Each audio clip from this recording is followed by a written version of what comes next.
30 years since John Lennon was assassinated by Cherokee Billie. For those of you who do not know John Lennon, here is a brief scenario. John Winston Lennon, born October 9, 1940 to December 8, 1980. Born in Liverpool, England, John was a member of the Beatles, a prolific songwriter, and also had a successful solo career. He was shot and killed as he entered his apartment building in New York City. He was 40 years old. It is hard to believe that it's been 30 years since one of the beacons of light that shined upon our consciousness and our world was extinguished. John Lennon touched the lives of so many people with his music, his strong views about peace and stopping war. He was willing to expose all parts of himself, the good and the not so good, yet he always remained true to himself. I was 12 years old when the Beatles came to America, and I was immediately drawn to the humor of John Lennon. He demonstrated his intelligence in any interview given. The music of the Beatles was magic at that time, and it certainly lit a fire under me that has not extinguished to this day. I was fortunate to see the Beatles perform live 3 times. Fortunately, I was close to the stage the last time I saw them, and it was indescribable. John was always the most outspoken, and at one point in 1966, he was condemned in the United States because of stating that the Beatles were more popular than Jesus. He was not saying that they were greater than Jesus, but just that their popularity extended farther. It was the truth at that time. From then on, he received death threats and was told that he would be assassinated during their 1966 United States tour.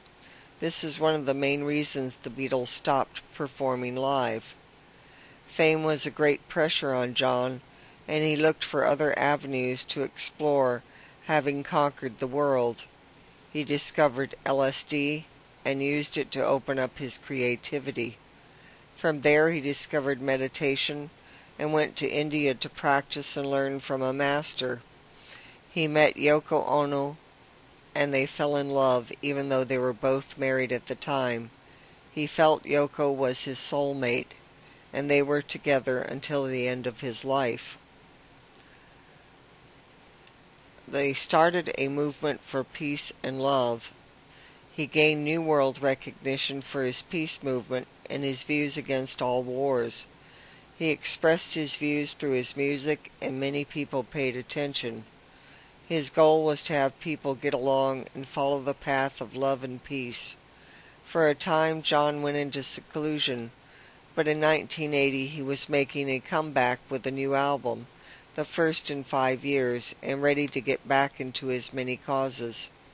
Unfortunately, there was a man who was jealous of John's fame and success and decided that he could obtain some fame by killing John Lennon. And on a cold December night he did the unthinkable. I was driving in my car when I heard the announcement of his death on the radio.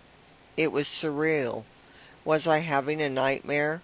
I kept changing the radio channels, and the news was the same, that someone had murdered John in cold blood.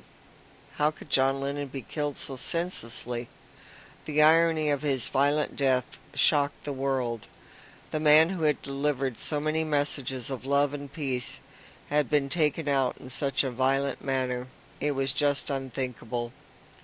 Rather than dwell on his murder, I want to remember all that he did in his short 40 years.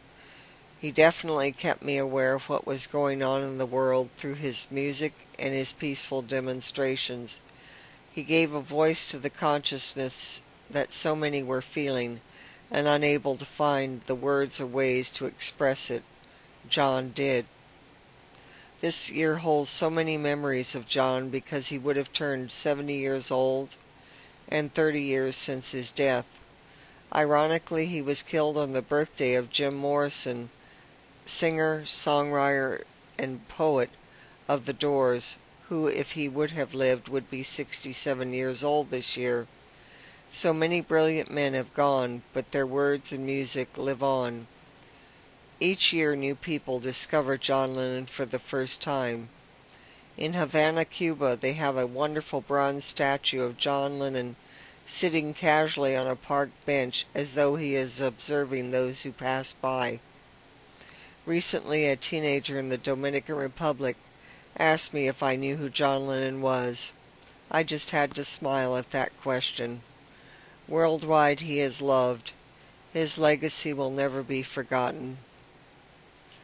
In My Life by the Beatles, written by John Lennon and Paul McCartney. There are places I remember all my life, though some have changed. Some forever, not for better. Some have gone and some remain. All these places had their moments. With lovers and friends I still can recall. Some are dead and some are living. In my life I've loved them all. Let's not forget this great man. Many blessings. Cherokee Billie.